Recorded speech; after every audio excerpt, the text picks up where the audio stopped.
नमस्कार, स्वागत है आप सभी का। दूरदर्शन हिमाचल देख रहे हैं आप और मैं हूं आपके साथ धर्म प्रकाश। सब पर राम तपस्वी राजा, तिनके काज सकल तुम साझा।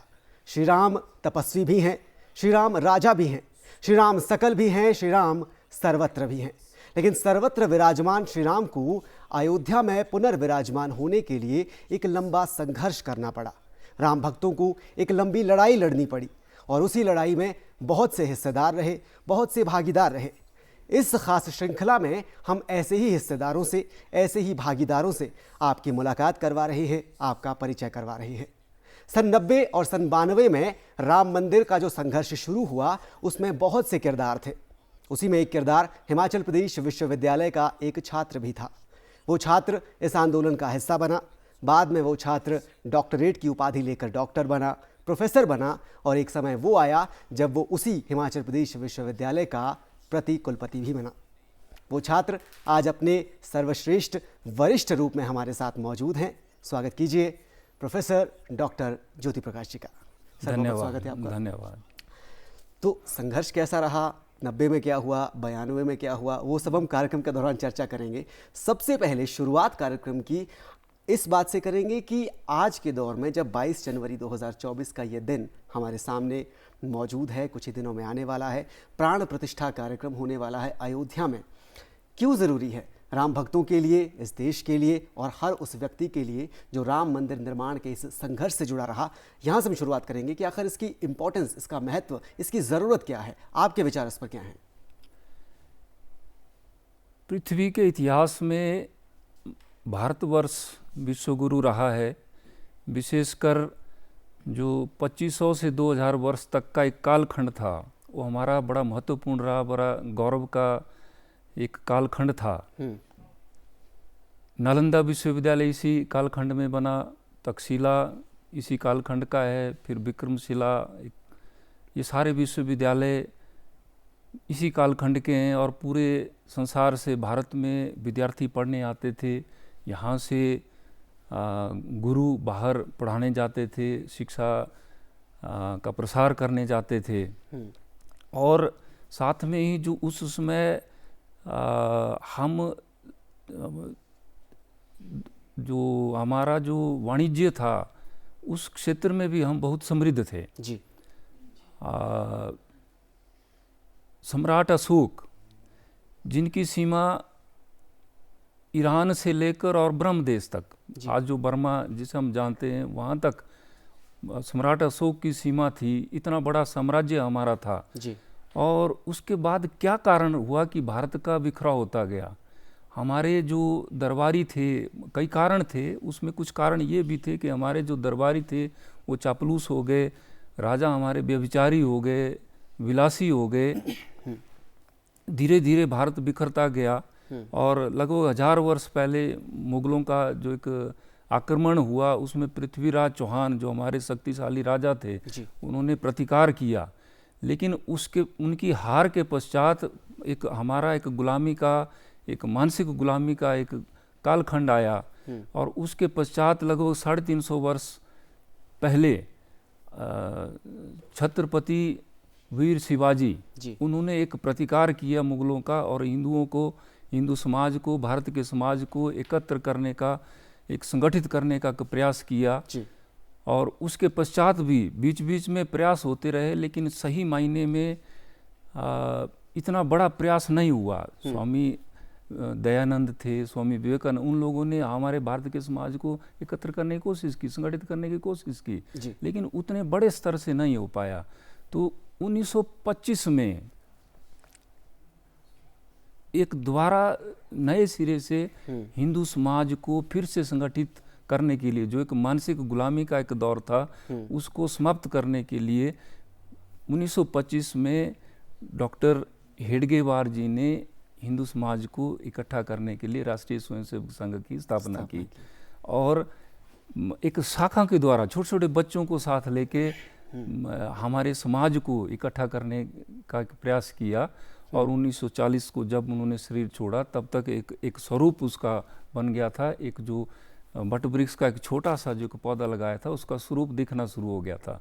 तो उसी स्वरूप की बदौलत आपको लगता है कि वो संघर्ष यात्रा जो थी वो राम मंदिर निर्माण की आज इस मुकाम पर पहुंच पाए। हाँ, उसके पश्चात उसका धीरे योगदान धीरे इसमें धीरे उसी का एक परिणाम जी। हमारे सामने एक प्रमाणिक रूप से 1990 में जो एक संघर्ष हुआ, एक जो गुलामी की एक जो निशानियां थी भारतवर्ष में, मुगलों ने जो हमारे मंदिर तोड़ के एक हिस्सा नीचे रख दिया और ऊपर से एक मानसिक प्रताड़ना देने के लिए ऊपर एक ढांचा तैयार कर दिया, जिसका टूटना आवश्यक था। मानसिक गुलामी को दूर करने के लिए वो बड़ा आवश्यक था। तो उसके लिए एक जो हिंदू समाज ने एक जो संघर्ष किया, एक जो आंदोलन किया, उसका स्वरूप 1990 में दिखना शुरू हुआ। लेकिन 1990 के उस दौर में आप तो एक छात्र थे, डॉक्टरेट के पीएचडी के स्टूडेंट थे। आपको ऐसा क्यों लगा उस वक्त? क्योंकि एक युवा की जब हम बात करते हैं आज के दौर में, अगर हम बात करें तो एक 20-25 साल का युवा अपने करियर को लेकर चिंतित होता है, अपने खुद के पारिवारिक जीवन को लेकर चिंतित होता है। लेकिन आपके मन में राम मंदिर, राम आंदोलन, मंदिर का आंदोलन और ये अयोध्या का पूरा सिनारियो उस दौर में चल रहा है जब आप सबसे इम्पोर्टेंट अपने पढ़ाई के एकेडमिक के लेवल पे थे, पीएचडी आप कर रहे थे। तो ऐसा आपको क्या लगा, क्यों आप इस चीज़ में इन्वॉल्व हुए उस वक्त? आपको क्यों इतना इंपॉर्टेंट लगा कि इसमें जाना चाहिए? जी, भगवान श्री राम, हम बचपन से आप देखेंगे, मैं ही क्या, हर भारतीय, हर हिंदू बचपन से ही, हमारे समय टीवी नहीं होता था, बड़ी देरी से टीवी आया, लेकिन रामलीला द्वारा छोटे छोटे नाग, गांव गांव में रामलीला होती थी, तो वो तो हमारे मन में बसे थे। उनका जो चरित्र था, मर्यादा पुरुषोत्तम का जो चरित्र था, वो हमारे मन में बसा हुआ, हर हिंदू के मन में बसा हुआ था। तो उसी भावना के साथ एक हम लोग विद्यार्थी परिषद से जुड़े थे, तो स्वाभाविक रूप से एक हमारी अटैचमेंट तो थी।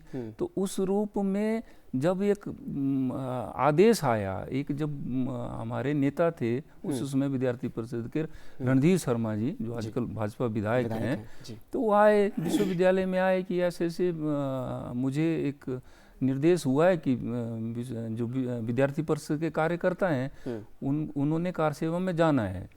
तो हम एकदम सहर्ष तैयार हो गए एकदम, क्योंकि मन में भगवान राम के प्रति एक श्रद्धा तो थी, उसमें कोई दो राय है ही नहीं। तो एकदम तैयार होके सारे 26 लोग, 26 कार्यकर्ता एकदम तैयार हो गए। और ये 26 यूनिवर्सिटी विश्वविद्यालय जो हाँ, विश्वविद्यालय के, हाँ, तो उनके साथ 30 और फिर हमारे साथ और जुड़ गए विश्वविद्यालय, जो हमारे यहाँ के बुजुर्ग थे, प्रबुद्ध वर्ग था शिमला का, आसपास के भी थे कार्यकर्ता, वो सारे हमारे साथ जुड़ गए। तो 56 लोगों का पहला जो वाहिनी थी, जत्था जिसको बोलते हैं, वो पहली शिमला से गई। ये आप 90 की बात कर रहे हैं या 92 की? मैं 1990 की बात कर रहा हूँ। हाँ। तो 90 का और 92 का जो दौर है, आप क्योंकि 90 की कार सेवा में भी आप शामिल हुए, आप 92 की कार सेवा में भी शामिल हुए, दोनों सिनेरियो में आपस में क्या डिफरेंस आप देखते हैं? हाँ, 90 और 92 में क्या वो फर्क था, मूलभूत फर्क जो आपको आपके अनुभव के हिसाब से आपको याद है? 1990 का, क्योंकि उस समय थोड़ी परिस्थितियां विपरीत थी, कठिन परिस्थितियां थी।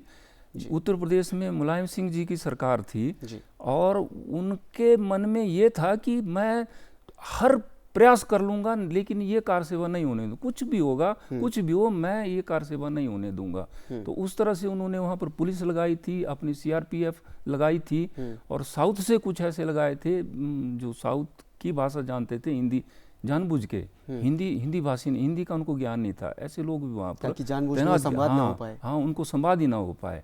तो ऐसी परिस्थितियाँ थी। तो शुरू में कुछ संकोच तो था ही, कुछ भी हो सकता था।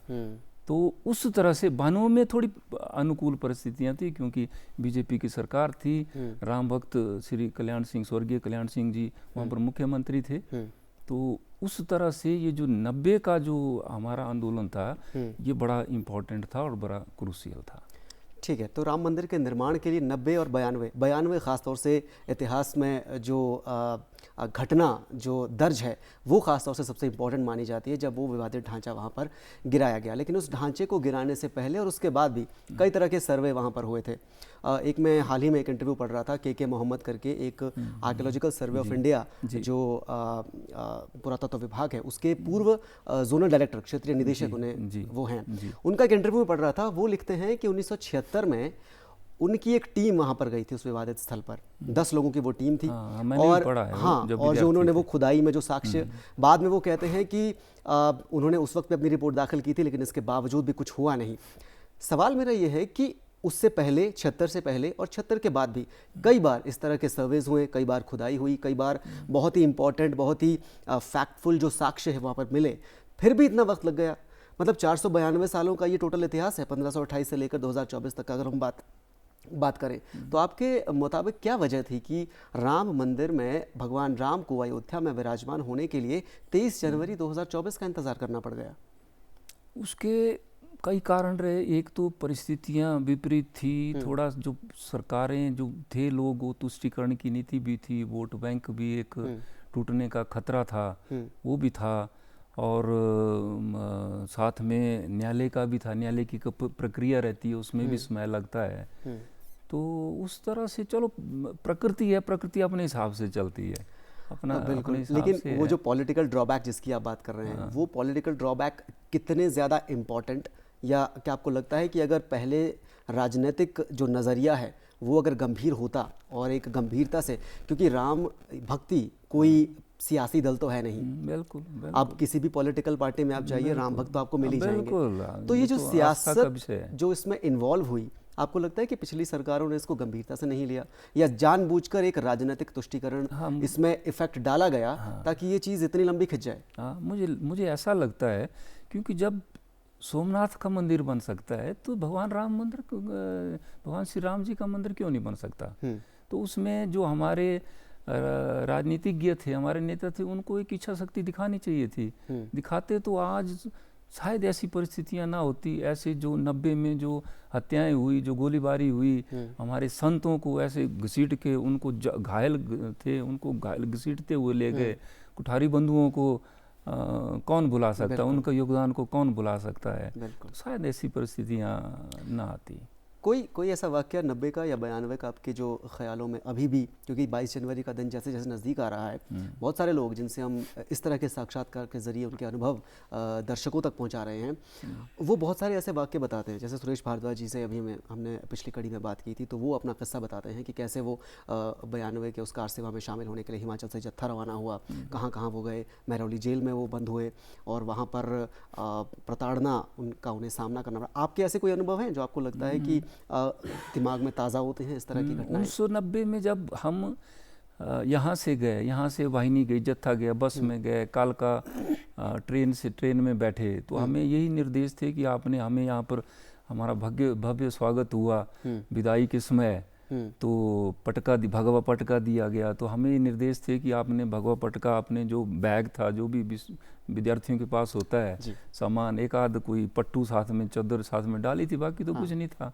तो उसको भी अपने बैग में रखना है, अपनी जो आइडेंटिटी है उसको छुपा के रखना है। तो कालका से जब गए तो अगले दिन दिल्ली सुबह, और उसके बाद खुर्जा जंक्शन, वहाँ पे क्योंकि CRPF लगी थी, पुलिस लगी थी, तो उनको थोड़ा शक तो हो ही जाता, इतने लोग जा रहे हैं। तो जब एक की तलाशी ली तो उसमें उनको मिल गए, पटका वगैरह मिल गए, तो एक को पकड़ा तो स्वाभाविक है, जो 56 थे वो स्वाभाविक था, एक को हम अकेले नहीं छोड़ सकते थे, तो हम सारे वहाँ पर उतर गए। तो वहाँ से खुर्जा जंक्शन में देखा तो सारे विद्यालय, सारी जेलें, सारी कार सेवकों से भरी थी। तो वहाँ से हमें ले जाके बुलंदशहर ले जाया गया। बुलंदशहर में भी देखा, वहाँ थाने में ले गए, तो वहाँ पता चला कि वहाँ भी सारे संस्थान भरे हुए हैं, सारी जेलें भरी हैं। तो शाम का समय था, भूख भी लग गई थी, तो उस समय भूख लगी तो कोई दे नहीं रहा था। आपको ऐसा तो नहीं लग रहा था कि आपके लिए गर्व का लम्हा आ गया, क्योंकि उस दौर में शायद पूरे देश से जो कार सेवा के लिए राम भक्त आगे आ रहे थे, बिल्कुल आपको ये तो नहीं लगा कि इतने सारे लोग हैं और मैं भी उसमें शामिल हूं, तो ये मेरे लिए गर्व का पल है? बड़ा हमारे लिए गर्व का विषय था। और मैं थोड़ा सा और बता दूं आपको, तो वहाँ पर भोजन नहीं था, व्यवस्था नहीं थी, तो हमने क्या किया, विश्वविद्यालय के थे, वो याद थी नारे लगाना, और हमने वहाँ नेशनल हाईवे ब्लॉक कर दिया रात को 8-9 बजे, और चारों तरफ इस तरफ भी गाड़ियां, लंबी लाइन, इस तरफ लंबी लाइन, और प्रशासन को आना पड़ा। SSP आए, तो उनसे बात करके फिर उन्होंने भोजन की व्यवस्था की। फिर उसके बाद 10-11 बजे फिर से बसें, वो मंडल कमीशन की जो आंदोलन था उसकी बसें टूटी हुई, उसमें एक भी शीशा नहीं, अगला भी नहीं। ड्राइवर ने भी पटका बांध के उसमें एक अपना वो था, जैकेट जूकेट पहन के, हमारे पास तो कुछ नहीं था, वो एक भगवा पटका वो लगा के, और सारी रात हम ट्रैवल करते रहे। और शायद ये अक्टूबर का अक्टूबर लास्ट, नवंबर से हम लोग, अक्टूबर बिल्कुल लास्ट, हाँ बिल्कुल ठंड, बिल्कुल सर्दी, और अगला आप कल्पना कर सकते हैं, आगे का भी शीशा नहीं था। बिल्कुल। तो मेरठ ले आए, मेरठ में सुबह पहुंचे तो वहाँ भी सारे भरे हुए। हाँ। फिर मेरठ में जो लोग थे उन्होंने हमें नाश्ता कराया, जो हमारे ग्रामीण थे। यूपी की जनता ने बहुत सहयोग किया, माताएं बहनों ने बहुत सहयोग किया। तो वहाँ से फिर रामपुर मनियारन सहारनपुर में है, वहाँ एक इंटर कॉलेज था, वहाँ हमें रखा। तो लगभग 15 दिन हम वहाँ रहे, जेल में रहे। तो वो इंटर कॉलेज वो एक अस्थायी जेल के तौर पे अस्थायी उसे जेल बनाया के गया तौर था? पे, हाँ अस्थायी जेल के तौर पे उसमें। ठीक है। और 15 दिनों बाद जब आप रिहा हुए वहाँ से, हाँ, तो उसके बाद आगे तो बड़ा फिर आए यहाँ, बड़ा स्वागत विश्वविद्यालय हुआ। में आए, बड़ा स्वागत हुआ, ठीक है। बड़ा अच्छा। तो विश्वविद्यालय में तो स्वागत हुआ, लेकिन हिमाचल से आप 56 लोग आप कह रहे हैं कि आपका शिमला जत्थे में- से, शिमला पहला जत्था। हाँ। बाद में गई, बाद में वाहिनियाँ गई, जो प्रथम था उसमें हम लोग 56 थे। क्योंकि इसकी शुरुआत का अगर हम जिक्र करें पूरे आंदोलन की, तो पालमपुर से शायद इसका शुरू हुआ था, क्योंकि हाँ, पालमपुर में जो कार्य समिति थी प्रस्ताव उसकी पास बैठक हुआ। हुई, आडवाणी जी। साहब उसमें थे, जी। उमा भारती भी उसमें थी, जी। साध्वी प्रज्ञा भी, जहाँ तक मेरी जानकारी, शायद उसमें थी। जी। तो हिमाचल का क्या आप कंट्रीब्यूशन देखते हैं? क्योंकि शिमला से तो आप 56 लोग थे, लेकिन अगर पूरे हिमाचल की हम प्रदेश के लेवल पे बात करें, हाँ जी, हाँ जी। तो कितना योगदान इस पूरे संघर्ष में हिमाचल वासियों का हाँ, आपको बहुत लगता ज़्यादा। है? हर स्थान से फिर वाहिनियाँ गई, हर स्थान से, सुंदरनगर से, मंडी से, पालमपुर से, कांगड़ा से, ऊना से, हर सिरमौर से, हर स्थान से कार सेवक, हर मतलब अपने अंदर की आवाज़ से, जबरदस्ती कुछ नहीं, बस जाना है, कार सेवा करनी है, भगवान श्री राम का कार्य है। हाँ। इसको हमने सिद्ध करना है। वो एक जज्बा बिल्कुल। अपने अंदर जो कार सेवा के लिए पैदा था। बिल्कुल। लेकिन जब 92 में जब उस विवादित ढांचे को गिराया गया, आप उस वक्त भी वहां पर थे, मौजूद थे उस जगह पर, या उस वक्त आपको नजरबंद कर लिया गया था आपको नहीं, जेल में? उस समय तो मैंने कहा कि थोड़ी सी अनुकूल परिस्थितियाँ थी। हाँ। हम वहाँ 5 तारीख को हम यहाँ से गए, जैसे 5 नवंबर को हाँ। यहीं से गए, शिमला से गए, शिमला से पौंटा साहब रात को रुके। मैं ये सवाल इसलिए कर रहा हूँ, आपको रोकना चाहूंगा, क्योंकि 6 दिसंबर का वो दिन था। हाँ। तो मेरे दिमाग में, क्योंकि मैं दर्शकों का पॉइंट ऑफ व्यू भी एज्यूम कर रहा हूँ कि शायद वो सोच रहे होंगे, मेरे दिमाग में ये है कि 6 दिसंबर को जब वो घटना हुई, तो 5 दिसंबर की रात को और 6 दिसंबर की सुबह जो लोग वहां पर मौजूद थे, उनकी भावनाएं क्या थी, वो क्या देख रहे थे, और जो वो देख रहे थे उसको आज के दौर में अगर बयान करना चाहें आप जैसे लोग जो उसके साक्षी हैं, तो आप कैसे बयान करेंगे? और क्या उस वक्त आपके अनुभव थे 5 दिसंबर की रात को और 6 दिसंबर की सुबह जब वो घटना घटी? 5 दिसंबर शाम को हम फैजाबाद पहुंच गए रेल से। हाँ। तो वहाँ पर व्यवस्था थी, जगह जगह लंगर लगे थे। हाँ। तो स्थानीय लोग बहुत सहायता, 1992 में जो कार सेवा हुई उसमें उत्तर प्रदेश के लोगों को वहाँ कार सेवा करने की निर्देश नहीं थे, उनको रोका गया था, जानबूझ के रोका, ताकि व्यवस्थाओं को संभाल सके। उत्तर प्रदेश को छोड़ के शेष भारत के कार सेवक 1992 में थे, और हर जगह लंगर व्यवस्था। फैजाबाद में मैं स्कूल में रात को ठहराया गया। हाँ। सुबह क्योंकि जो रास्ते थे वो बंद थे, CRPF वगैरह लगी थी, पुलिस लगी थी, तो हमें फैजाबाद से पैदल 7-8 किलोमीटर अयोध्या तक सरयू नदी के किनारे जो अरर के बड़े बड़े जो खेत थे, बड़े बड़े पेड़ होते, पौधे थे, उनमें से होते हुए, गाँव से होते हुए हम वहाँ पहुँचे। तो सुबह के समय तड़के वहाँ निकल गए, तो सुबह के समय पहुँच गए। तो 11 बजे के आसपास शायद वहाँ पर जो शुभ मुहूर्त था कार सेवा का, चारों तरफ राममयी वातावरण था, भजन हो रहे थे, कीर्तन हो रहे थे, जो हमारे साधु संत थे, साधुवीर तंबरा थे, उमा भारती थे, सारे अशोक सिंघल जी थे, बीजेपी के कुछ नेता भी थे, सारे प्रवचन कर रहे थे, बौद्धिक दे रहे थे। तो ऐसा वातावरण वहाँ पर।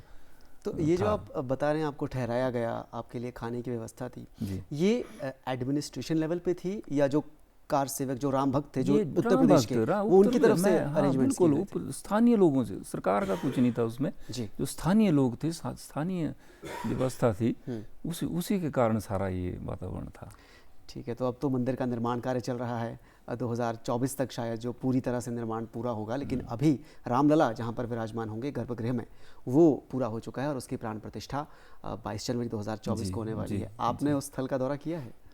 मैं नहीं, उसके बाद 92 के बाद तो नहीं जा पाया, बस वो टीवी में देखते थे। वो हमने रात को बनाया था, वो जो छोटा सा मंदिर था और ऊपर से तिरपाल था, में जो हाँ, हमने उसमें रात को सारी रात कार सेवा की जी। सारी रात 10-11 बजे शुरू हुए और सुबह 5-6 बजे तक हम वो फैला दिया मलबा सारा वहाँ पर। तो वो तिरपाल के अंदर जो रामलला विराजमान वहाँ पर इतने सालों तक रहे, उसमें भी आप मौजूद थे? वो आप हाँ, आप लोगों ने वो हमने कार सेवा की। हाँ। उसमें सारा वो मलबा जो है सारा, क्योंकि ढांचा टूट गया, टूटने के बाद वो ऐसे फैला था। तो स्वयं सेवक जो कार सेवक थे उन्होंने ही सारा फैला के चारों तरफ फैला दिया, और बीच में सुबह देखा तो वहाँ पर वो तैयार था बिल्कुल। तो तिरपाल से एक मंदिर में आने तक के लिए जो वक्त रामलला को इंतज़ार करना पड़ा, आप लोग तो साक्षी हैं उस दौर के और इस दौर के भी, और मुझे तो लगता है कि वो वक्त आपने देखा और आज 22 जनवरी का ये दिन भी आप देख रहे हैं, गौरव तो महसूस करते होंगे, बहुत खुद को गौरव, भाग्यशाली महसूस करते होंगे, क्योंकि भगवान बहुत श्री सारे राम लोग का इस मौके के लिए नहीं बचे मन हैं। में बहुत श्रद्धा है। मर्यादा पुरुषोत्तम महामानव, भारत राष्ट्रीय एकता का सूत्र भगवान श्री राम, उनके आदर्श, माता पिता की आज्ञा हुई कि तू राज नहीं करेगा, राजपाट की तैयारियां हो रही हैं, तो आदेश होता है कि तू बन जाएगा, तेरा छोटा भाई राज। सहर्ष स्वीकार कर लिया जी। भाई को बिना किसी उसके। आज की परिस्थिति होती तो शायद पिता जेल में होता, लेकिन इतने आदर्श, इतने मर्यादा पुरुषोत्तम। इस बात की इम्पोर्टेंस इसलिए भी है क्योंकि मर्यादा पुरुषोत्तम की जब बात आती है तो ये सिनेरियो क्या सिर्फ एक धर्म के पे लागू होता है, या ये हर तरह के, क्योंकि मानव जाति पे ये लागू होता है? भगवान श्री राम तो सबके हैं बेसिकली। आप देखेंगे आज मुस्लिम समुदाय भी कितने लोग उत्साहित हैं। ये सवाल मैं इसलिए कर रहा था क्योंकि अभी मीडिया में कुछ दिनों से एक खबर बड़ी चल रही है। मंडी में एक जगह है, वहाँ पर एक मंदिर का निर्माण कार्य गाँव वाले, एक शख्स गाँव के हैं, वो करवा रहे हैं जी। वो मंदिर बहुत बड़ा नहीं है, छोटा सा मंदिर बन रहा है, लेकिन वो पिछले 25 सालों से बन रहा है। और कहा यह जा रहा है कि उस मंदिर में जो पत्थर लग रहे हैं उसमें एक एक पत्थर पे भगवान राम का नाम उकेरा जा रहा है। हाँ, मैंने भी और गांव वालों की और गांव के जो लोग उसको करवा रहे हैं अपनी श्रद्धा से। क्वेश्चन ये है, सवाल ये है कि भगवान राम की इम्पोर्टेंस आपकी नज़र में, क्योंकि जब ऐसे गांव-गांव में जब इस तरह से मंदिर बनते हैं, श्रद्धा जाहिर तौर पर दिखती है लोगों की, तो वो श्रद्धा एक राष्ट्र के स्तर पर कितनी इंपॉर्टेंट है और एक धर्म के स्तर पर कितनी इंपॉर्टेंट है? क्योंकि भगवान राम का जीवन सिर्फ एक धर्म के लिए नहीं, उनके जीवन से जो शिक्षा मिलती है वो मानव जाति के लिए काफ़ी महत्वपूर्ण है। तो उस हिसाब से आप कैसे इसे देखते हैं? मैंने इसीलिए जो शुरू में इस कार्यक्रम के शुरू में इसीलिए भारत के विश्व गुरु होने की बात कही, इसलिए कही कि ठीक है, साइंस एंड टेक्नोलॉजी में अमेरिका हमारे से 30 साल 40 साल आगे है, लेकिन उसको कोई विश्व गुरु नहीं कहता है। साइंस एंड टेक्नोलॉजी से, इसे जो भौतिक जो विकास है, इससे कोई विश्व गुरु नहीं बन सकता है। तो ये जो भगवान श्री राम ने जो आदर्श स्थापित किए, चाहे पितृ आज्ञा का है, जब भाई का प्रेम है, भरत जब भगवान राम को बोलते हैं कि नहीं नहीं ये तो पिता की आज्ञा गलत है, तुम बड़े भाई हो, राज आपका बनता है, तो राम बोलते नहीं नहीं पिता की आज्ञा है, तू राज करेगा। तो दुनिया के इतिहास में ये ऐसा उदाहरण नहीं मिलता है। एक भाई लड़ रहे हैं, दोनों भाई, एक बोल रहा है तू राज करेगा, दूसरा बोल रहा है तू राज करेगा। यहाँ आज एक फुट के लिए लड़ाई होती है भाई भाई में, और उस व्यक्ति ने ऐसा आदर्श स्थापित किया, माता सीता ने ऐसा आदर्श स्थापित किया, एक ही आज्ञा हुई, मैं पति के साथ बिल्कुल बनवास, जो हमारी परिस्थिति हो, जंगल में रहना पड़े, भूखा रहना, मैं साथ रहूंगी। तो ऐसा धर्म है फिर से भारत हो, ऐसा विचार आचरण फिर से हम लोगों में आए, तो सही मायने में इसकी ज़रूरत भी है। और सही मायने में शायद इस तरह के जब आयोजन होते हैं तो वो एक संदेश भी जाता है, ना सिर्फ किसी एक धर्म के लिए बल्कि पूरे समाज के लिए, पूरे राष्ट्र के लिए। और इसलिए शायद कहते हैं कि अगर कृष्ण अगर राजनीति है तो भगवान राम रणनीति है। और इसी नीति पर चलते हुए 22 जनवरी 2024 को प्राण प्रतिष्ठा कार्यक्रम, प्राण प्रतिष्ठा समारोह अयोध्या के उस राम मंदिर में होगा जहां पर गर्भगृह में रामलला अपने बाल स्वरूप में विराजमान होंगे। एक बहुत ही खास दिन पूरे देश के लिए, पूरे हिंदू समाज के लिए, सभी राम भक्तों के लिए रहने वाला है। और उस आंदोलन से जुड़ी तमाम हस्तियों से आपका तारुफ, आपकी मुलाकात, आपका परिचय हम इस खास श्रृंखला के जरिए करवा रहे हैं, जिसका नाम हमने रखा है विराजेंगे राम अयोध्या धाम। आपका बहुत बहुत शुक्रिया ज्योति प्रकाश जी, प्रोफेसर ज्योति प्रकाश, हमारे साथ इस कार्यक्रम में आप शामिल हुए। अगली कड़ी में एक और शख्सियत से आपको हम रूबरू करवाएंगे, आपकी मुलाकात करवाएंगे, आपका परिचय करवाएंगे। आज के इस कार्यक्रम में इतना ही, दीजिए इजाज़त, नमस्कार।